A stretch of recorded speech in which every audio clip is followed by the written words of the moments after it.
je me dois d'obéir à la loi quand elle exprime le droit.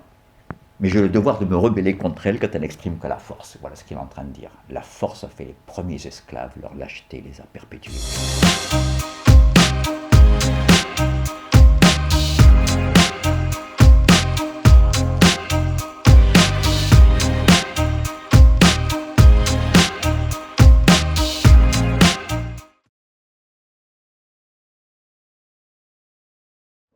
Oui, ça a beaucoup nuit à Rousseau, cette histoire du bon sauvage. Faites à Voltaire, c'est dans dans sa lettre à Rousseau, la lettre pour le remercier de l'exemplaire que l'avait envoyé.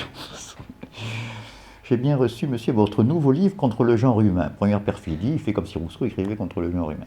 Bon, et c'est là qu'il dit, il prend envie de marcher à quatre pattes pour lire votre livre, mais comme il y a 60 ans que j'en ai perdu l'habitude, c'est un style superbe, il fait des crasses quand même.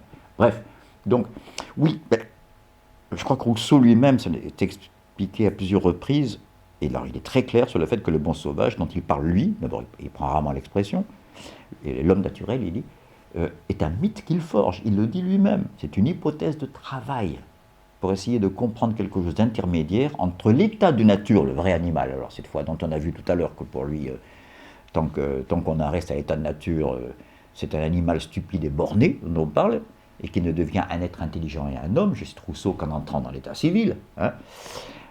Entre l'état de nature et l'état civil, c'est là qu'on voit qu'il n'est pas binaire, il y a justement, il éprouve le besoin de forger ce mythe d'une espèce d'âge d'or entre les deux, qui est quelqu'un qui n'a pas encore un être qui n'a pas encore les servitudes du futur état civil, et qui, par contre, est un homme à part entière. Alors comment résoudre cet écheveau?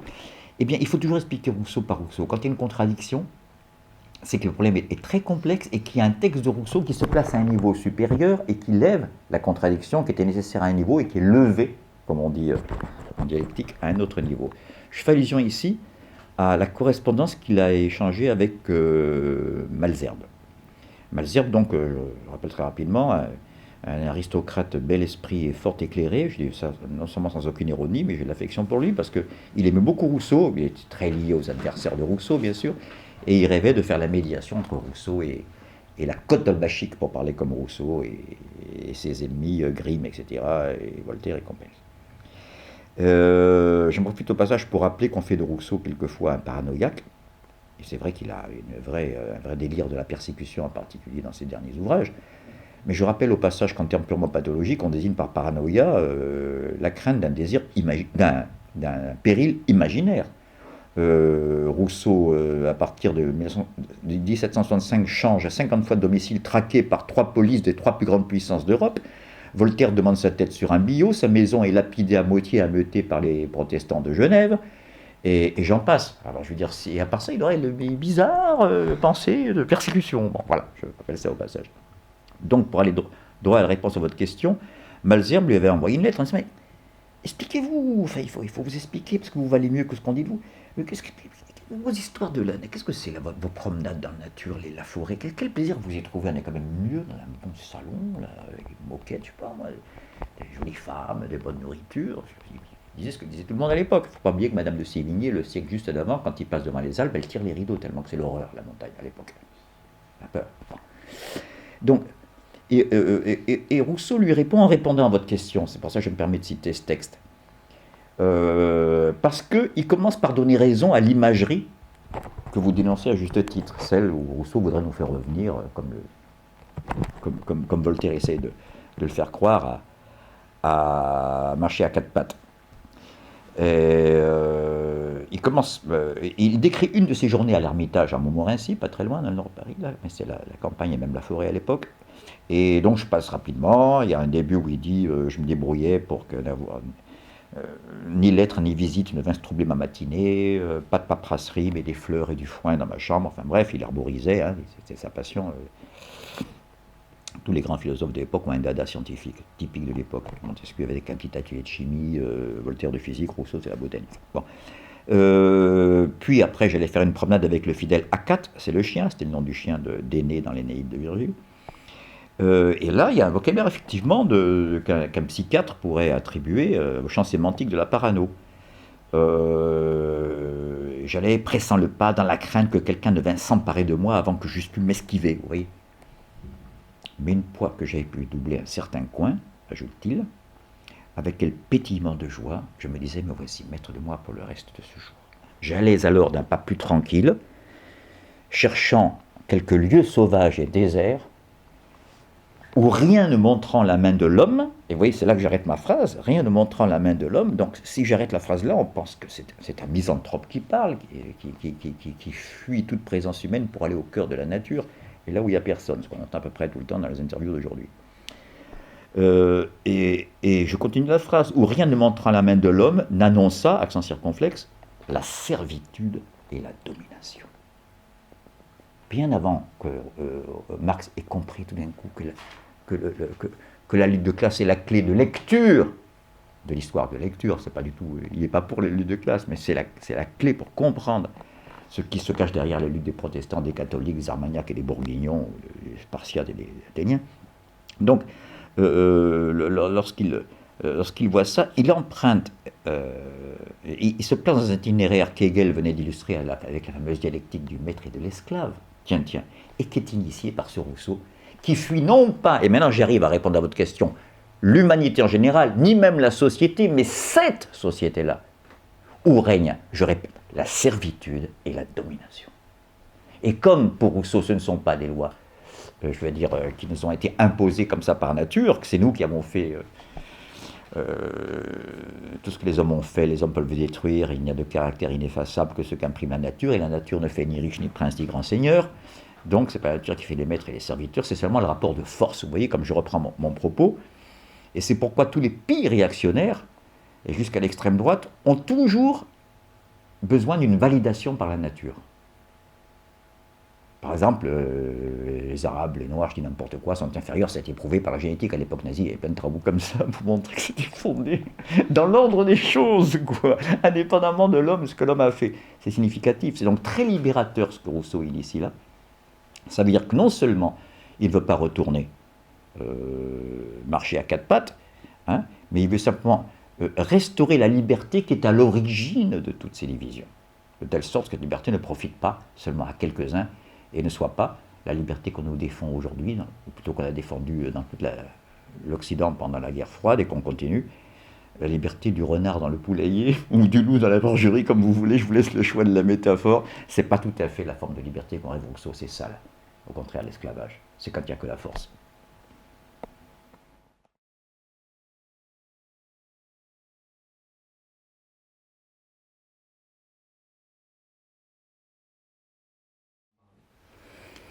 D'autant plus volontiers qu'une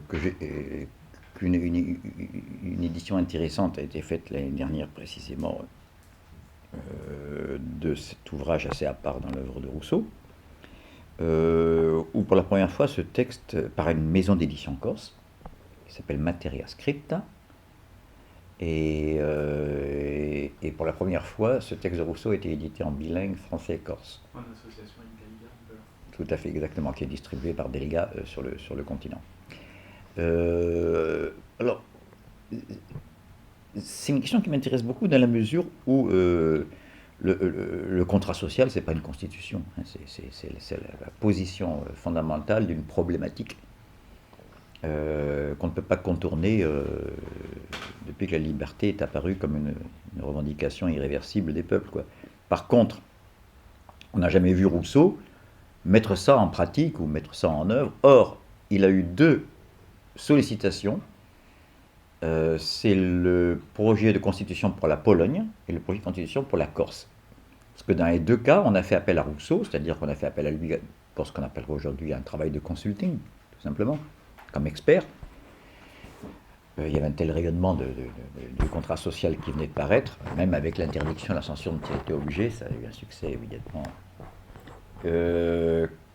Et ça coïncidait avec le fait que la Corse connaissait à ce moment-là le moment le plus important de sa jeune histoire. Je parle de la Corse contemporaine au sens historique du terme. À savoir, dans les années 1760 en gros, la Corse, on l'oublie un petit peu souvent, trop souvent en tout cas, la Corse met en œuvre au trouvert de l'éphémère République corse initiée par Pascal Paoli, fervent lecteur des Lumières lui-même. La Corse met en œuvre un programme, enfin, fait apparaître la première République qui met en œuvre les idées des Lumières avant la France et avant les États-Unis d'Amérique. Avant les États-Unis d'Amérique et avant la France. Donc on oublie un petit peu que la Corse a été le premier territoire à faire des Lumières appliquées en politique. Et avec séparation des pouvoirs, etc. Et il y a même une monnaie corse qui a été battue à ce moment-là, dans le village de Murato d'ailleurs. Et je dis une monnaie, je ne vais pas m'attarder, c'est pas la question, mais tout de même, je veux dire, à l'heure où l'on parle beaucoup de souveraineté, c'est à partir du moment où un État bat sa monnaie qu'il est souverain. Je rappelle au passage que c'est assez actuel. Donc Rousseau se voit arriver, simplement, enfin reçoit une lettre, parce que c'est pas une arrivée physique, d'un émissaire de Paoli, proche de Paoli, monsieur de Botafogo, ça veut dire bout de feu, qui était par ailleurs bien introduit au gouvernement Choiseul, là, chez Louis XV à l'époque, pour lui dire, bah, écoutez, voilà, on vient de fonder... Alors, pardon, toute l'Europe bruissait des événements corses, hein. Comme aujourd'hui, on parle des événements du Proche-Orient ou de l'Ukraine, l'actualité, que l'opinion éclairée suit avec passion, c'est l'événement de Corse, précisément parce que, au moment où ces idées des Lumières avançaient, avec la liberté comme idée centrale, ce petit peuple qui vient tout d'un coup de secouer le joug génois, de faire triompher une guerre civile et qui met en œuvre comme ça les principes de la pensée nouvelle, ça frappait les imaginations. Voltaire dit quelque part l'Europe est corse, à l'époque où il parle. Et surtout, dans le contrat social, œuvre aride, abstraite, qui a très peu de références existentielles, d'exemples singuliers, hein, c'est presque partout des problématiques fondamentales et générales. Voilà que Rousseau parle de la Corse, justement parce que c'était dans l'air, et dit « J'ai le pressentiment qu'un jour cette petite île étonnera l'Europe ». Il écrit ça à peu près à un moment où Napoléon est en train de naître. C'est quand même extraordinaire comme histoire, quoi. Voilà. Donc, bien sûr, ça n'a pas échappé à la mouvance de Paoli encore, cette petite phrase. Tiens, on parle dans le livre, un des livres les plus célèbres d'Europe, quand même. Donc il envoie un émissaire, je reprends mon fil, qui arrive donc en Suisse, chez Rousseau, pour dire on a besoin de vous, il faut nous rédiger un projet de constitution. C'est l'homme spécialiste de la philosophie politique et des fondements du droit nouveau est idéalement placé pour nous faire un projet de constitution. Rousseau, alors c'est passionnant de suivre la correspondance qui s'engage à partir de là. C'est pas long, il y a 4 lettres, d'accord, avec ce Botafogo. Je dis tout de suite que le projet va avorter à la fin, parce que la solution française l'ayant emporté par les armes, hein, la France va très vite envoyer une armée, je rappelle ce qui s'est passé, Gênes a été endetté, vous voyez que rien n'est nouveau dans tous ces problèmes, mais Gênes était endetté jusqu'à là, et pour se sortir de la crise financière, Gênes vend la Corse à la France. C'est comme ça, il y a des peuples qui passaient d'un maître à l'autre par pur transfert financier. Donc il faut lire cette correspondance, les éditeurs Materia Scrita a eu vraiment l'excellente idée de mettre cette correspondance donc à la portée du lecteur en appendice, hein, on la trouve. Donc ça commence par ça, la première lettre de Botafogo, voilà, monsieur, vous avez écrit ceci, etc., nous aimerions bénéficier de vos lumières. Bon. Première réponse de Rousseau. Oh, franchement, vous êtes formidable, les Corses, je résume très vite, hein, vous êtes libérés du joug de l'oppresseur, tout le monde vous regarde comme étant les fiers combattants qui renouvelaient un peu les actes héroïques des Grecs face à Salamine, Marathon, etc. Mais franchement, je peux pas, je suis fatigué, je suis vieux, je suis malade, j'ai la maladie de la pierre, je peux à peine bouger. Je suis traqué par toutes les polices, etc. Je veux dire, parce qu'à l'époque, aller en Corse, c'était une expédition, hein, c'est déjà pas simple d'y aller maintenant, avec les Corsica Ferries et compagnie, avec les grèves. Mais, je veux dire, à l'époque, vous imaginez, cette andouille de Nietzsche, je dis ça affectueusement, qu'elle ait passé ses hivers à Nice, rêvait d'aller en Corse, déjà. Mais déjà, il n'a pas pu y aller. Il disait, entre Nice et la Corse, je sens, et quand il dit je sens, le début de la sphère africaine. Pas si bête. Et il dit, on ira à Corté, il écrit un ami, parce que selon mes calculs, c'est là que Napoléon a été conçu. Fantasme nietzschéen. Le surhomme a été conçu à Corté. Donc, Rousseau commence par dire non. Bon. Et puis, à la fin, il dit, donnez-moi quand même quelques renseignements, comme un consultant qui dit, je connais les généralités, mais... Et là commence vraiment, il recueille des renseignements, on voit le sérieux de son travail de consultant, il veut tout savoir. Qu'est-ce qu'on cultive à tel endroit? Qu'est-ce qu'on fait ceci? Quelles sont les ressources du sous-sol? Quelles sont les mœurs de Paoli? Quelles sont les relations de la population avec le clergé, etc. Il fait son boulot, quoi, d'expert, si vous préférez. Petit à petit, au cours de la conversation, on sent qu'il est tenté. Malgré son état d'épuisement, c'est vrai, c'est en 1765, c'est l'année la plus noire pour lui. C'est là où il y a la fameuse lapidation de Motier. Il s'est réfugié à Motier, dans une maison bien logée, et c'est là que les gens du village, ameutés par le consistoire protestant de Genève, viennent lapider sa maison et donc le menacer de mort, et donc il doit encore fuir. Et heureusement, si je puis dire égoïstement, heureusement qu'on a lapidé sa maison, parce que Rousseau décide de se réfugier. Ça ne va durer même pas 2 mois.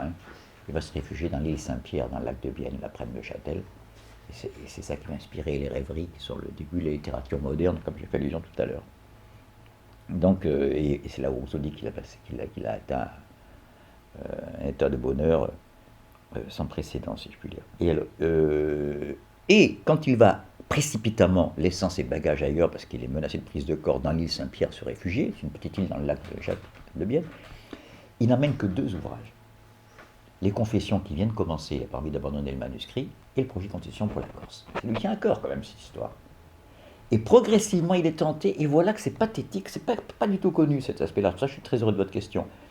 Il dit écoutez, oublions le projet de constitution, je suis trop fatigué, je suis trop vieux, etc. Par contre, laissez-moi venir mourir chez vous. C'est extraordinaire comme mouvement. Et il dit, je veux pas suis pas BHL, il ne le dit pas comme ça, mais je veux pas être le philosophe officiel, comme ça, des pouvoirs. C'est tout le contraire. Moi, je veux vivre oublié dans un petit canton de chez vous. J'ai toujours gagné ma vie, je me suis rendu indépendant, mon épouse aussi, donc on ne vous embêtera pas, on ne vous coûtera rien, mais c'est pathétique. Et donc ça ne s'est pas fait parce que la solution française militaire l'ayant emporté, avec la bataille de Ponte Nuovo qui va s'écrouler, les dernières troupes de Paoli, les fidèles de Paoli, et où les armées de Louis XVI reprennent la chose qu'ils ont achetée à Gênes, après tout. Rousseau ne va pas faire une constitution pour un pays qui n'est pas indépendant. Donc voilà, donc le projet reste inachevé. Mais c'est un texte extraordinaire où on voit pour la première fois un Rousseau pratique. Où il dit qu'il faut réunir les pièves, et les pièves ça veut dire des cantons chez nous. Les pièves de, je dis n'importe quoi, d'Aléria et de Ghisonaccia, parce que là il y a un gisement de plomb et là il y a ceci. Je veux dire, on voit un Rousseau à l'œuvre qui n'est plus seulement dans la réflexion sur les concepts fondamentaux de la philosophie politique. Donc c'est pour ça que c'est un texte que je recommande, d'autant qu'on y voit, c'est peut-être le seul texte où on voit un souci de développement, je ne dis pas industrieux, sinon industriel, je veux dire. Même s'il il insiste beaucoup sur le fait que les Corses doivent d'abord conserver la liberté qu'ils ont si chèrement acquise en coupant, alors il ne serait pas du tout pro-européen aujourd'hui, toute relation avec les puissances extérieures. Et si vous commencez à rentrer dans les relations commerciales et financières, je veux dire, notre liberté, on la perd en 6 mois. Il voit déjà ça très bien. Et il compare même à un moment donné la Corse et la Suisse, qui sont pays d'origine. Il dit il y a des affinités. Dans les 2 cas, c'est les pays de montagne isolés du reste du monde et qui ont pu conserver leur liberté. C'est vrai qu'en Suisse, Guillaume Tell, tout ça, ils sont très attachés. Voilà. Donc, c'est ça. Et en plus, je me permets d'ajouter, en creusant en profondeur, il y a un thème de l'île qui est latent chez Rousseau. L'île, alors, pour visiter cette tombe maintenant, il faut aller à Armenonville et voir cette tombe qui est alors c'est la moins funèbre des tombes qui soit. Je rappelle qu'elle est dans une île, c'est pour ça que j'en parle, dans l'île des Peupliers, comme on l'appelle à Armenonville. C'est un des plus beaux parcs d'Île-de-France, même de France d'ailleurs. Parc que le marquis de Gérardin, qui avait invité Rousseau à venir mourir chez lui, si je puis dire, parce que Rousseau est mort pratiquement 3 semaines après un mois et demi après son arrivée à Armenonville. Rousseau avait privilégié, parce qu'il avait plein d'invitations, il a privilégié celle-là, parce qu'il est Il voulait garder son indépendance parce qu'il y avait des variétés d'arbres exceptionnellement divers dans la forêt d'Armenonville, et sa passion pour la botanique l'avait décidé. Et il dit déjà, je suis heureux de venir chez vous parce qu'à Paris, les arbres sont tout noirs. Il n'y a pas encore de révolution industrielle, mais les arbres sont déjà tout noirs. Pourquoi, à ton avis? Parce qu'on chauffait au charbon. Il faut rappeler aux écologistes même que passer dans un tunnel avec un train à charbon, vous ressortez dans un sale état avec des particules de charbon de tous les côtés. Avec le train électrique, c'est quand même moins polluant. Passons. Il est dans une île et ses cendres ne sont pas dedans. Parce que dans une belle cérémonie nocturne qui s'est passée à la Révolution, après sa mort, la Convention a envoyé une délégation pour chercher les cendres de Rousseau et les amener au Panthéon. Donc il y a une complicité entre Rousseau et le thème de l'île. De toutes les habitations où j'ai demeuré, et j'en ai eu de charmantes, aucune ne m'a laissé d'aussi doux revenir que l'île de Saint-Pierre au milieu du lac de Bienne. C'est comme ça que commence la 5e promenade, ce texte admirable. Donc je répète qu'il fonde à la fois le contenu et, du point de vue de la forme, la prose, de ce qu'il y a de meilleur de la prose qui va venir de Chateaubriand à Proust, quoi. Et là, ce que j'appelle la fusion de la prose et de la poésie dans la même phrase, la prose poétique, quoi. Et il y a donc, c'est dans une île qu'il a été le plus heureux, surtout qu'il y a vécu dans l'esprit qu'il devait y rester éternellement, qu'on ne l'autoriserait pas à en sortir, hein, comme un exilé, quoi. Et donc c'est intéressant, quand on lit les rêveries, de savoir qu'il parle d'un moment où il pensait y rester définitivement. Et enfin, ce projet de constitution pour la Corse. Donc l'île, ça poursuit un petit peu Rousseau. Et je pense que c'est lié à son côté d'homme traqué. Dans l'île, je suis à l'abri. C'est un peu comme les châteaux forts, ils sont entourés d'eau. Ça n'a jamais empêché de prendre un château fort d'assaut, mais symboliquement, le fait d'avoir une surface d'eau qui me sépare et qui m'entoure complètement du reste, isole plus. On le voit bien quand on va en Corse, il y a un côté magique, quoi. Je veux dire, c'est pour ça que je recommande à ceux qui vont la première fois d'y aller en bateau, même si c'est très pratique d'aller en avion quand on est pressé. Mais quelque part, faire 150 km d'eau salée pour arriver à une île, c'est quand même différent qu'y arriver en jet. Donc voilà, je voulais rajouter ça pour la Corse, c'est que quelque part, on apprend dans cette fameuse correspondance qui est disponible dans l'ouvrage, qu'il souhaitait, s'il ça avait été possible, mourir et être enterré donc en Corse. Donc quelque part, l'île poursuit Rousseau tout au long de sa carrière. Voilà, je tenais à le rappeler, ça a l'air anecdotique, mais c'est profond.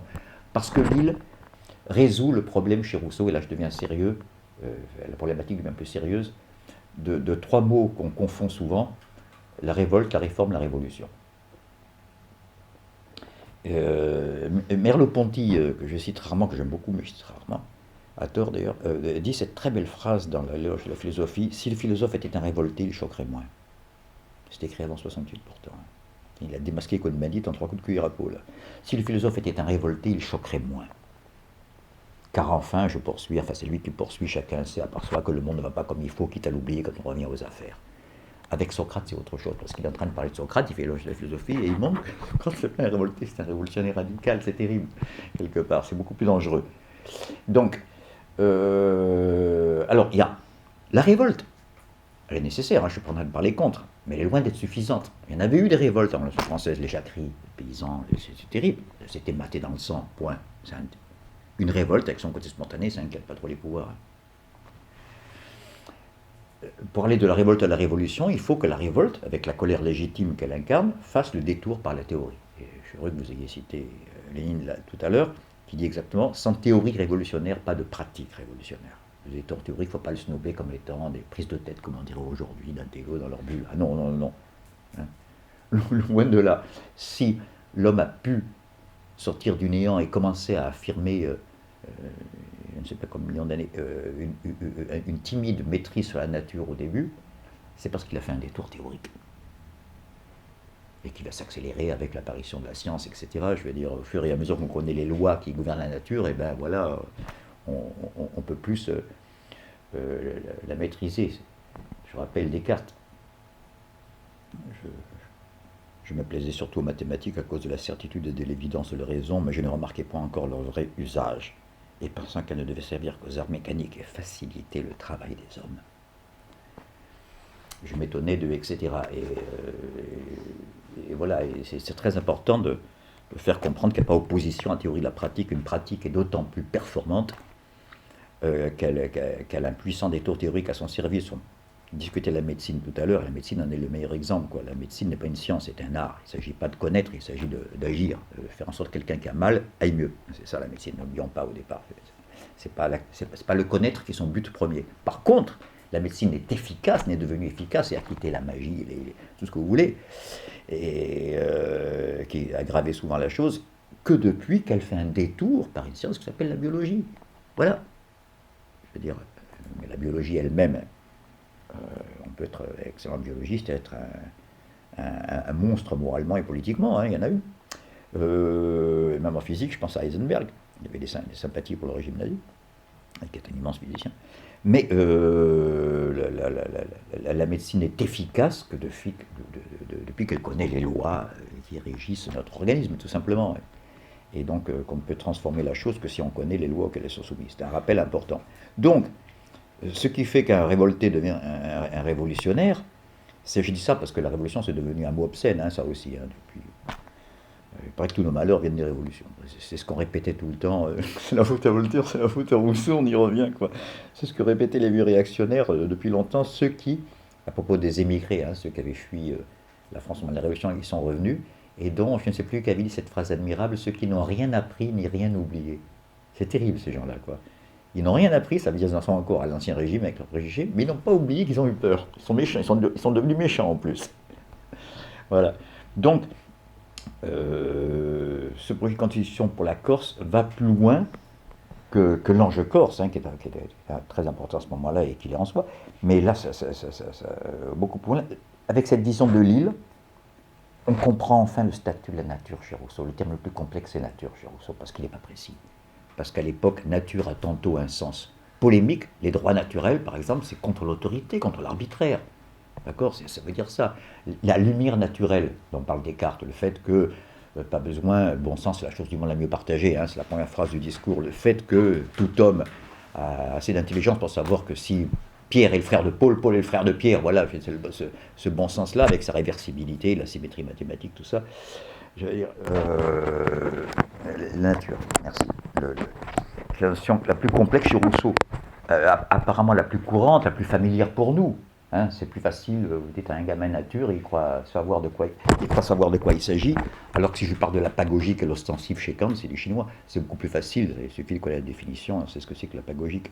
Mais les mots courants, ceux qu'on emploie tous les jours, ce sont les plus piégés, vous en doutez bien. Hein, ce qui faisait dire à Hegel cette phrase superbe, ce qui est bien connu parce qu'il est bien connu n'est pas connu.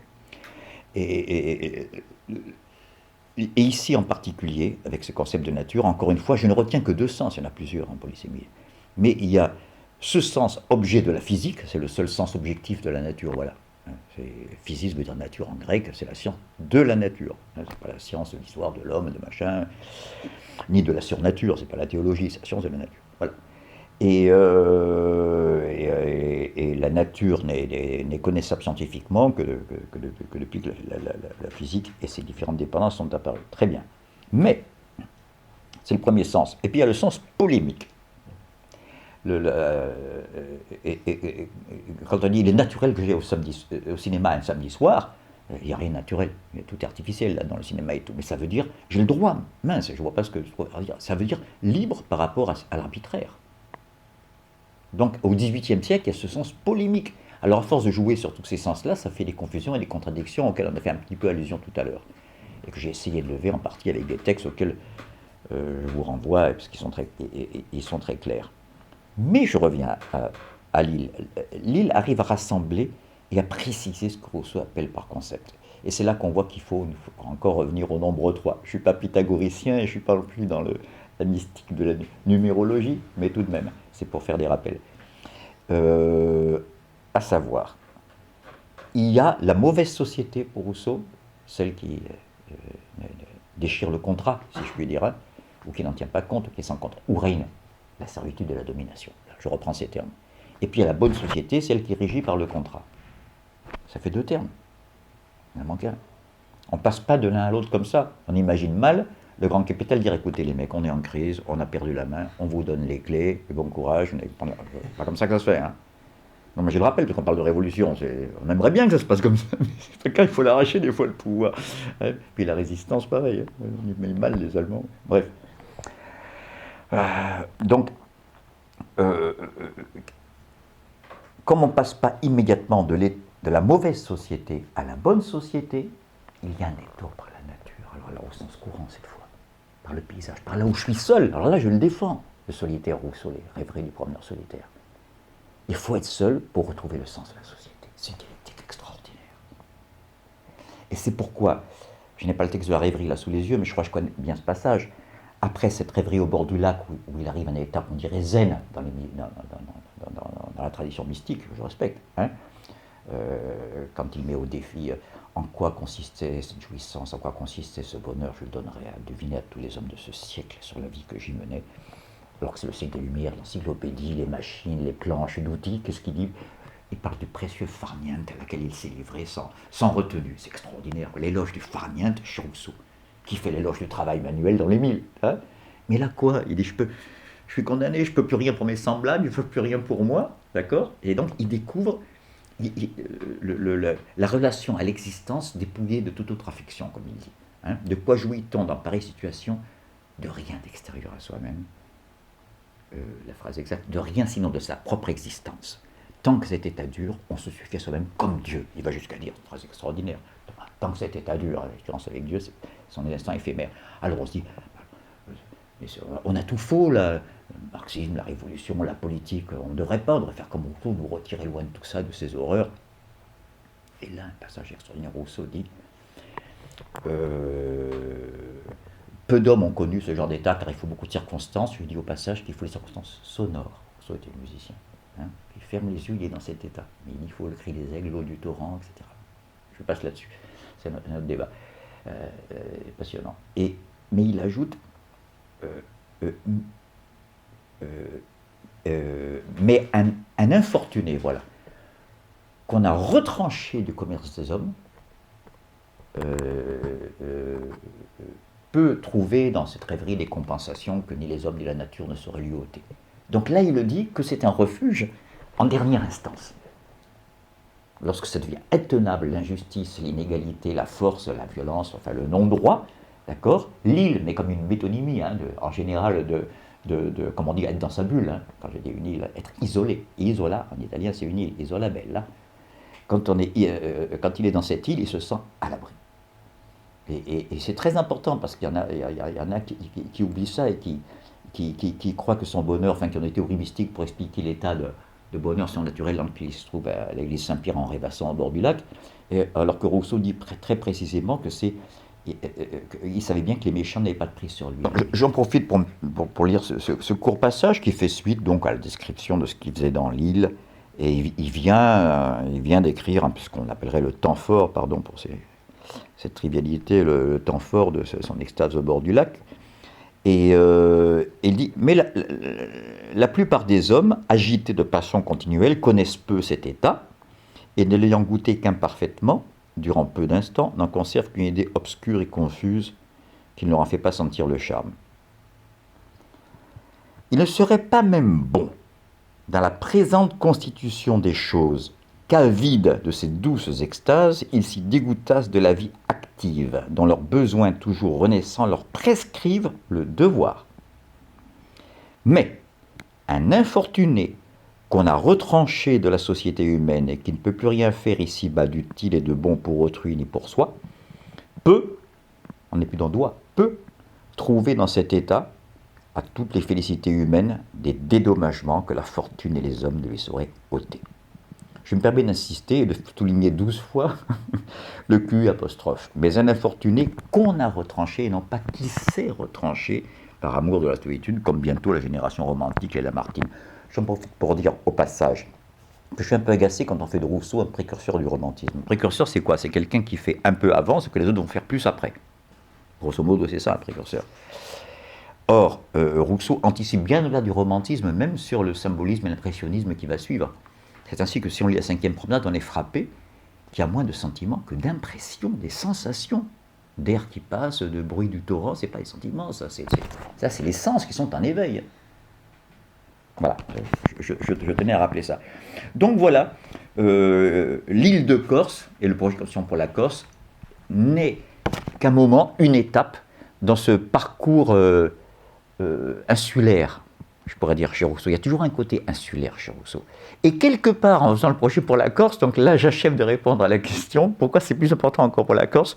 Parce que la fameuse tradition qu'il y a attachée à l'imagerie du Corse rebelle, prendre le maquis, ça vient de là l'expression après tout, hein, je veux dire, si vous déjà prenez le maquis corse, pour s'en sortir, attention, hein, on est en sang, hein, quand on est à 15 mètres dans le maquis sans route, c'est terrible, c'est pas de l'herbe, hein, c'est ligneux. Et donc pour se planquer, c'est idéal.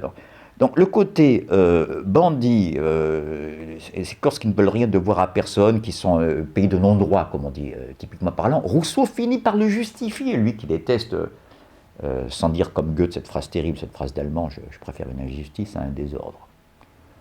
Terrible comme phrase, comme conséquence. Imaginez les conséquences policières. Non, je préfère une injustice à un désordre. Rousseau, j'admire Goethe, mais cette phrase était en trop.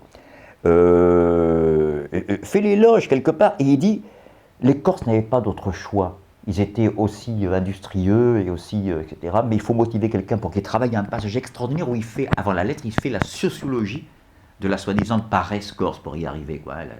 L'imagerie qu'on a du Corse et du farniente, je veux dire. Au contraire, et c'est pour ça que c'est très intéressant de voir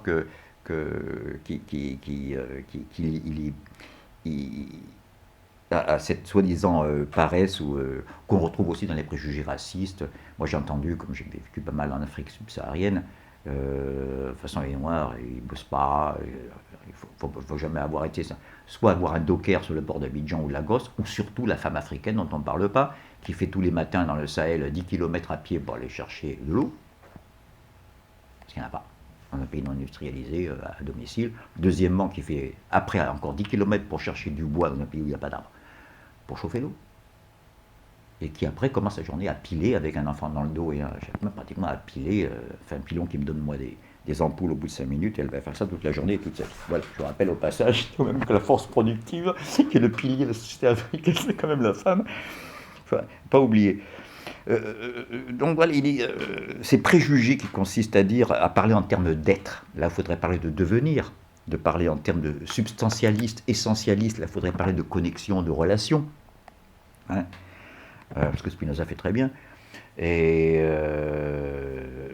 c'est là, on le voit pour le thème de l'île et l'intérêt que Rousseau va porter à la Corse. Et je me demande si sa tentation d'y mourir n'est pas liée à ce sentiment de sécurité que lui offrait la perspective d'être dans une île, et en plus, dans un peuple qui vient de se libérer. Il ne faut pas oublier qu'il y a comme ça des auteurs qui portent une vie sur une œuvre, sur toute une vie. Je laisse Rousseau, là, j'ai l'air de passer le coq à l'âne, je pense à la comédie humaine de Balzac, c'est des œuvres qui se font sur toute une vie, il y a une suite, des personnages qu'on retrouve, la tétralogie de Wagner, il met 40 ans, hein, entre les premières esquisses et la fin du crépuscule des dieux.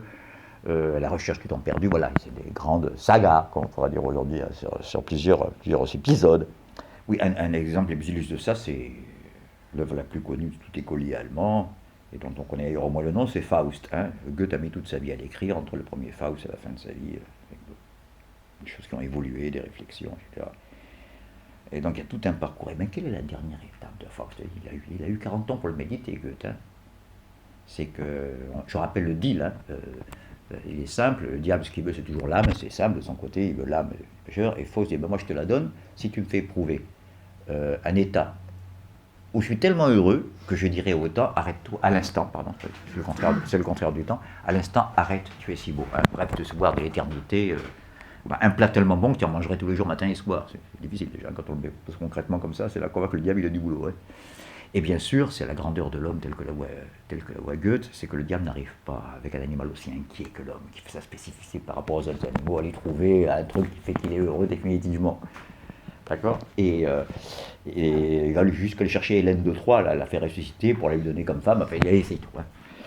Et à la fin, le vieux Faust est aveugle, hein, c'est un symbole un peu des outrages de l'âge, etc.